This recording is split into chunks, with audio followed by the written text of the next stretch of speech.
بسم اللہ الرحمن الرحیم۔ آج کا لیکچر میں انڈو پاک ہسٹری کے ٹاپک کے اوپر بنا رہا ہوں، جس کا نام ہے decline of great Mughal empire. اور اس کے علاوہ آپ مجھے ٹویٹر پر بھی فالو کر سکتے ہیں۔ میں لیکچر شروع کرنے سے پہلے آپ کو تھوڑی سی گائیڈ لائن دینا چاہتا ہوں۔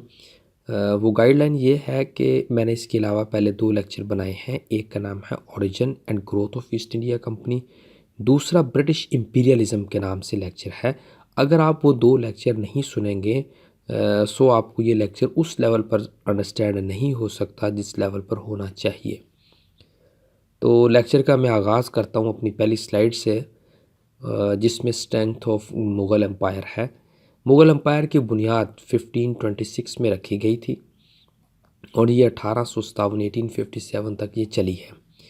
ہم نے اب دیکھنا یہ ہے کہ وہ کون سی چیزیں تھیں جنہوں نے مسلم مغل امپائر کو پاورفل بنائے رکھا۔ یہ 200-250 سال یہ حکومت کر گئے، تو وہ کیسے کر گئے، کیا وجوہات تھی اس کی؟ تو سب سے پہلی چیز تھی یونائٹڈ، یعنی کہ جتنے بھی ان کے لیڈر آتے رہے سٹارٹ میں وہ ایز اے یونائٹ کام کرتے رہے تھے، ان میں اتحاد بہت زیادہ تھا۔ اس کے علاوہ دوسری چیز مسلم ویلیوز تھی۔ میں مسلم ویلیوز سے مراد آپ کو ایک چیز سمجھانا چاہتا ہوں۔ دنیا میں جب بھی کوئی قوم سامنے آتی ہے وہ کوئی نہ کوئی اپنی ویلیوز لے کر آتی ہے، جیسے کہ اس وقت امریکہ اپنی ویلیوز لے کر آیا ہوا ہے، ڈیموکریسی کے نام پر، ایکویلٹی ہے، یونٹی ہے ان کی، اس طرح کی چیزیں ہیں۔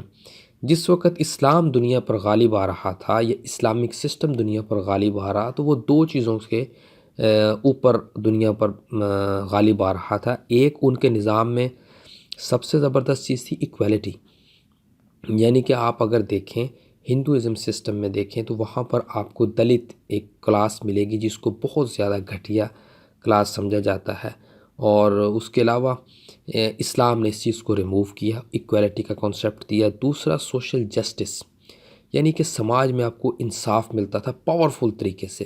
تو یہ 2 وہ ویلیوز تھی جو کہ ہائیلی پریویل کرتی گئی قوموں کے اندر، جس کی وجہ سے انہوں نے اپنے نظام کو یا اپنے سسٹم کو کئی ہزار سال تک لے کر چلے وہ آگے۔ اس کے علاوہ آپ دیکھیں کہ مغل کا لٹریچر تھا، مغل آرٹس تھے، ان تمام چیزوں نے، مغل ایجوکیشن تھی، انہوں نے مغل سسٹم کو کافی حد تک مضبوط کیا۔ اس کے بعد ان کی سسٹم آف گورنمنٹ تھا، ان کی ایڈمنسٹریشن بہت اچھی تھی۔ اس کے علاوہ ایک اور چیز، یہاں پر جو فائٹنگ کا سسٹم تھا وہ پرانا ہو چکا تھا۔ جس وقت مغل یہاں پر آئے ہیں ایز اے نیو واریر کے طور پر، تو وہ ایک نیا جنگجو کا نظام لے کر آئے تھے جس نے انہیں اور زیادہ پاپولر کیا یہاں پر، اور یہاں کے علاقوں کو فتح کرنے میں مدد دی اس سسٹم نے، یعنی کہ ماڈرن وار سسٹم لے کے آئے تھے، جیسے کہ پھر بعد میں ایسٹ انڈیا کمپنی لے کے آئی تھی اور ان کی چھٹی ہو گئی تھی۔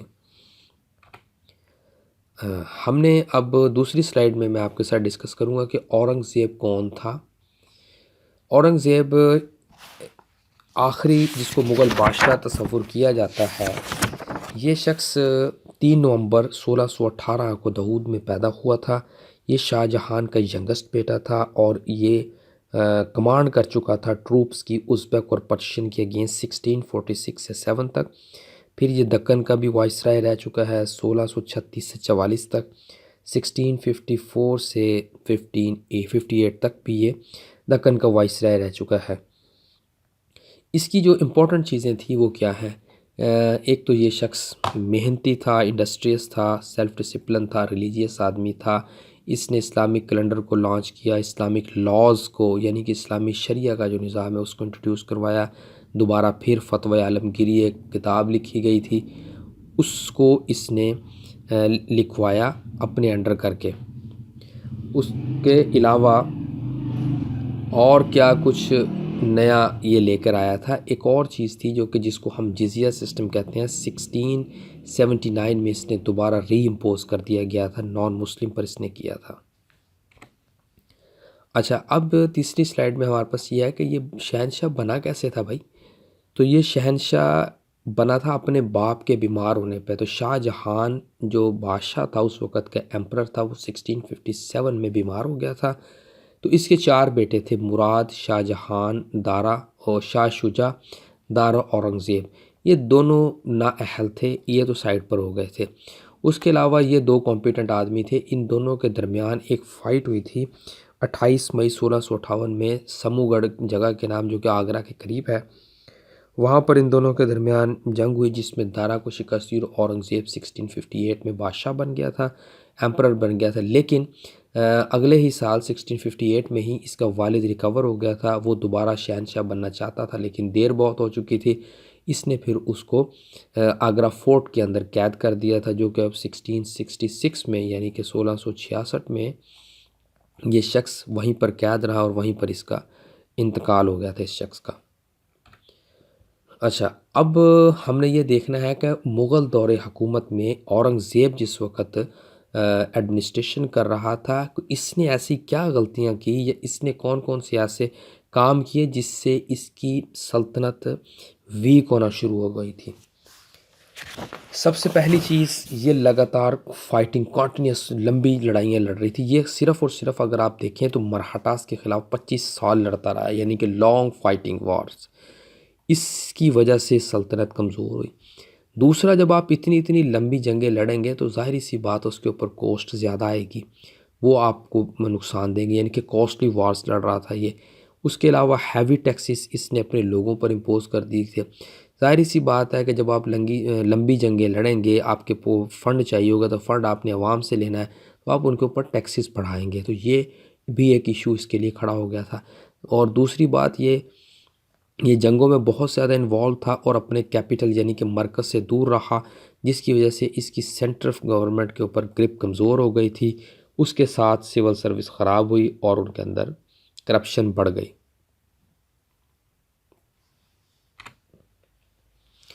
اب ہم دیکھتے ہیں کہ اوورآل مغل امپائر کا اس کی ڈیتھ ہوتی ہے 1707 کے اندر۔ اس کے بعد اس کی سلطنت کیسے ویک ہوئی یہ ہم نے دیکھنا ہے۔ تو سب سے بڑا فیکٹر تھا ریبیلین کا۔ ریبیلین میں کون کون سی چیزیں آتی ہیں؟ اچھا، سب سے پہلے یہ چیز تھی کہ لوکل جو لیڈرز تھے انہوں نے مغل اتھارٹی کو چیلنج کر دیا۔ لوکل لیڈر سے مراد یہاں پر میری ذمہ دار قسم کے لینڈ لارڈ تھے، ان کے پاس دولت کافی زیادہ ہوتی تھی اور وہ ان کو ٹیکس دیتے تھے، لیکن انہوں نے جب ان کی دیکھی کہ صورتحال خراب ہو رہی ہے تو انہوں نے اپنی پرائیویٹ آرمی ڈیولپ کرنی شروع کر دی اور اورنگزیب کی وفات کے بعد انہوں نے ٹیکس دینے سے انکار کر دیا۔ یہ ایک ان کے لیے ایشو بنا تھا۔ دوسرا، لویل پرنسز نے بھی بغاوت شروع کر دی تھی۔ جو ان کے بادشاہ تھے جو کہ مختلف جگہ پر ان کے نیچے علاقوں کو کنٹرول کرتے تھے اور ایک اچھا سٹیٹس اور ایڈمنسٹریشن انجوائے کر رہے تھے، تو انہوں نے دیکھا کہ سینٹر کمزور ہوتا جا رہا ہے، تو انہوں نے بھی ریبیلین کا آغاز کر دیا تھا۔ اس کے علاوہ انڈیپینڈنٹ پروونسز کا کام کیسے شروع ہوا؟ انڈیپینڈنٹ پروونسز سے مراد ہے علاقے کے نواب، گورنر ٹائپ لوگ تھے، انہوں نے بھی اپنے آزاد صوبے بنا لیے تھے، جس سے مغل اتھارٹی کمزور ہو گئی تھی۔ میں آپ کو اس کی کچھ اگزامپل دیتا ہوں۔ وہ اگزامپل یہ ہے کہ 1720 کے اندر بنگال ایک آزاد صوبہ بن گیا، 1724 میں دکن بن گیا، پھر 1748 میں سول وار چھڑ گئی تھی، اس کے بعد کافی سارے پروونسز آزاد بنے جس میں سندھ، گجرات، اودھ ہے۔ تو انہوں نے جب اپنے آزاد پروونسز بنا لیے، ظاہر سی بات ہے گورنمنٹ کی ریٹ چیلنج ہونی شروع ہو گئی تھی۔ اس کے بعد مراٹھا کا فیکٹر تھا، مراٹھا نے ان کو بہت زیادہ پریشان کیا ہوا تھا۔ 1738 کے اندر مراٹھا جو قوم ہے یہ آگرہ کے باہر تک پہنچ گئی تھی اور دلی گیٹ تک پہنچ گئی تھی، اور انہوں نے ان کو بہت زیادہ پرابلم میں ڈالے رکھا مغل امپائر کو۔ اس سے بھی کافی سارا علاقہ ان کے ہاتھ سے چلے گیا تھا۔ Modern day eastern Madhya Pradesh اور ساؤتھ ایسٹرن راجستھان ان کے ہاتھ سے چلا گیا تھا، اور ویسٹ سینٹرل انڈیا ان کے ہاتھ سے چلے گیا تھا۔ اس کے علاوہ پاور سٹرگل ہمارا نیکسٹ فیکٹر ہے، بلکہ اس سے پہلے ایک اور تھوڑی سی ایک تو انفارمیشن اور میں ایڈ کر دوں۔ 1760 کے اندر انہوں نے دلی کو اپنے کنٹرول میں لے لیا تھا، پھر اس کو 1761 میں دلی کو احمد شاہ درانی نے واپس لیا تھا۔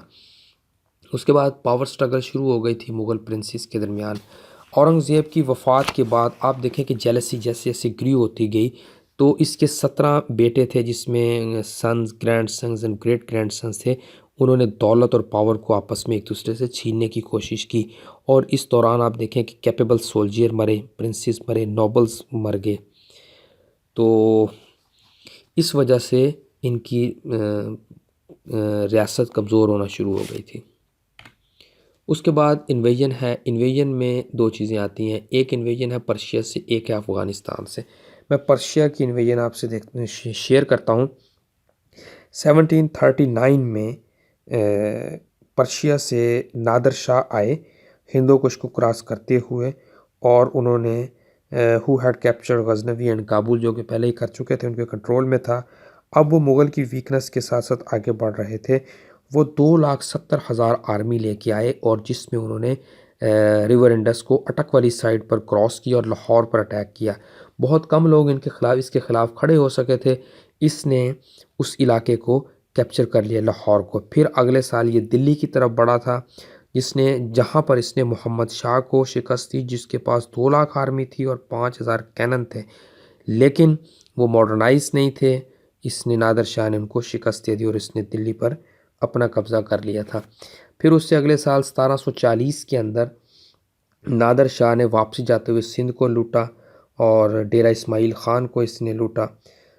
اس کے علاوہ پھر اس نے جو ویلتھ یہاں سے اکٹھی کر کے لے گیا تھا، یہ تقریباً 700 ملین دلی سے، اور یہ سندھ کے علاقے سے 1 کروڑ روپے لے گیا تھا، اور کہا جاتا ہے کہ اس نے وہاں جا کر اعلان کر دیا کہ 3 سال تک کسی شخص کو ٹیکس دینے کی ضرورت نہیں ہے۔ اس کے علاوہ پھر افغانستان سے جو انویژن ہو رہی تھی، اب افغانستان سے جو انویژن ہوئی تھی، وہ اس کو روکنے کے لیے، مراٹھا کے فیکٹر کو روکنے کے لیے احمد شاہ درانی یا احمد شاہ ابدالی جس کو کہتے ہیں، وہ آگے بڑھا۔ تو اس نے مراٹھاس کی پاور کو کچل دیا، جس کی وجہ سے مغل کو ایک تو فائدہ تو وقتی طور پر مل گیا تھا، لیکن اس کے دوران ان کا کافی سارا لاس بھی ہوا تھا۔ اس کے علاوہ یورپ کی کنکیسٹ شروع ہو گئی تھی، جس میں ایسٹ انڈیا کمپنیاں، پرتگیز تھی، ڈچ تھے، فرینچ تھے۔ ان کی بھی جد و جہد نے بہت زیادہ اسٹیٹ کو کمزور کیا۔ کچھ علاقے پرتگیز لے چکے تھے پہلے، پھر اس کے بعد ڈچ، پھر فرینچ، پھر ایسٹ انڈیا کمپنی، آہستہ آہستہ جو ہے نا ان کا کنٹرول بڑھتا گیا۔ اس کے بعد naval fleet of East India Company, دنیا میں ایک بڑا مشہور جملہ ہے، کہتے ہیں کسی ملک کی پاور دیکھنی ہو تو دیکھا جاتا ہے کہ اس کے پاس کتنا سمندر زیادہ ہے۔ تو نیول کے یہ جو بیڑے بیڑے سمندروں میں منڈلا رہے تھے، جگہ جگہ نیوی کی یہ کنٹرول میں لیے ہوئے تھے سمندر کے علاقے، مغل اس سے باخبر تھے، مغل اس سے خبر نہیں رکھتے تھے۔ مغل اس سے، ان کو اتنی اویئرنیس نہیں تھی، جس کی وجہ سے ایسٹ انڈیا کمپنی نے اپنے پاؤں مزید جما لیے ادھر۔ پھر اس کے بعد دلی میں پرابلمز کیا تھی؟ ایک تو ان کی لیڈرشپ، ان کے پاس کوئی نہیں تھی۔ لیڈرشپ ایسے تھی کہ نہیں تھی کہ اورنگزیب کی ڈیتھ کے بعد آپ دیکھیں کہ اس کے جو بیٹے آئے ہیں 1712 سے 1719 کے درمیان کوئی 5 لوگ آئے ہیں، لیکن آپ دیکھیں کہ وہ فیلور آف لیڈرشپ تھی۔ کسی کو اتنا کیپیبل ہی نہیں تھا کہ اس کو چلا سکتا، اس سسٹم کو چلا سکتا، جس میں بہادر شاہ جو ہے، بہادر شاہ 1 1712 میں آیا تھا، پھر محمد شاہ 1719 میں آیا تھا۔ اس کے درمیان میں نے آپ کو بتایا کہ 5 ایمپرر آئے تھے، اور جہاندار شاہ جس کو فریولس اینڈ ڈرنکن فول کہا جاتا ہے، پھر اینادر شاہ جہاں 2 آیا، وہ بھی کوئی فزیکل کریکٹ آدمی نہیں تھا، کوئی اس کی مینٹل ایبلٹی کوئی اتنی زبردست نہیں تھی۔ پھر یہ عیاشیوں میں پڑ گئے، اس نے ان کو بہت زیادہ نقصان پہنچایا۔ اور اس کے علاوہ پھر جب جیسے جیسے ریاست کمزور ہوتی گئی، میں نے آپ کو بتایا کہ ان کو ٹیکس نہیں کلیکٹ ہو رہا تھا، ریونیو نہیں کلیکٹ ہو رہا تھا، فنڈ کی شارٹیج ہو گئی تھی، اور ظاہری سی بات ہے جب فنڈ نہیں ہوگا تو ملٹری کیسے گریو ہوگی۔ اچھا، میں آپ کو یہاں پر ایک پاکستان کی اگزامپل دیتا ہوں۔ پاکستان اس وقت قرضے میں گھرا ہوا ہے، ہماری ہر ڈیموکریٹک گورنمنٹ ہمیں اس میں قید کرتی آئی ہے، اور ویسٹرن کا ایجنڈا ہے۔ اب دیکھیں جیسے جیسے آپ قرضے میں پھنستے جائیں گے، آپ کا ڈیفنس بجٹ کم ہوتا جائے گا۔ جس وقت آپ کا ڈیفنس بجٹ کم ہوتا جائے گا، آپ اپنی ملٹری کو مینج نہیں کر سکتے۔ جب ملٹری کو مینج نہیں آپ کر سکتے، تو اس کا مطلب یہ ہے کہ آپ کی سوورینٹی خطرے میں پڑ گئی ہے۔ عالمی طاقتوں کا اس وقت ایجنڈا ہی پاکستان کے خلاف یہی ہے۔ میں آپ کو یہاں پر ایک انفارمیشن دوں، یہ جو پلوامہ والی ایک اٹیک والی گیم چل رہی ہے، یہ کچھ پاورز ہیں دنیا میں، وہ پاکستان کی جو اسلامک آئیڈیالوجی ہے اس کے سر پر ہیں کہ کسی طریقے سے اس کو ختم کیا جائے۔ جو پاکستان ایز اے اسلام کو نظام کے طور پر بات کرتا ہے، اس کا ختم کیا جائے، اس کے لیے ان کو ملٹری رستے میں رکاوٹ بن رہی ہے۔ ہمارے پولیٹیکل لیڈر میں بہت سارے یہاں پر غدار لوگ ہیں جو کہ سامنے نہیں آتے، چپکے سے پاکستان کو اندر سے نقصان پہنچا رہے ہیں، تو ان کے لیے ایک ملٹری بہت زیادہ پرابلم ہے۔ یہ بھی ممکن ہے کہ وہ وہاں پر انڈین گورنمنٹ کو بھی کہتے ہوں کہ آپ جو ہے نا یہاں پر حالات خراب کر کے رکھیں، جبکہ پاکستان بہتری کی طرف جا رہا ہے آہستہ آہستہ اللہ کی رحمت سے۔ لیکن وار کے لیے انہوں نے پورے پلاننگ کی ہوئی ہے پاکستان کو ڈی اسٹیبلائز کرنے کے لیے۔ جیسے کہ ابھی آپ دیکھیں کہ FATF میں انٹرنیشنل پاورز نے انڈیا کو پریزیڈنٹ کو لا رہے ہیں اس کے اوپر، تو پاکستان کو ایک ایز اے ٹیررسٹ اسٹیٹ، جو کہ انڈیا کی بڑی پرانی ڈاکٹرائن ہے، ہمارے خلاف کام کر رہے ہیں یہ۔ اس کے بعد جیسے مغل امپاور ڈکلائن ہو گئی تو ہمیں اس کا کیا نقصان ہوا تھا، تو ہمارے جو جو ہمارے مقامی راجا تھے وہ ہندو مطلب کنٹرول لے لیے ہندوؤں نے، ہمارے مسلمانوں سے ختم ہو گئی پاور۔ پھر جو مسلمان تھے ریئلی، جو ہم جو مائنورٹی میں تو تھے وہاں پر، لیکن ہم ریئل مائنورٹی بن گئے، جو کہ ہم رولر کے حساب سے تھے لیکن پھر ہم مائنورٹی میں آ گئے تھے۔ ہندوؤں نے سینئر پوسٹ کو کنٹرول کر لیا تھا۔ اس کے علاوہ جو مسلم ویلیوز کا ڈکلائن ہوا تھا، وہ گیپ ہندوز اور برٹش نے فل کیا تھا۔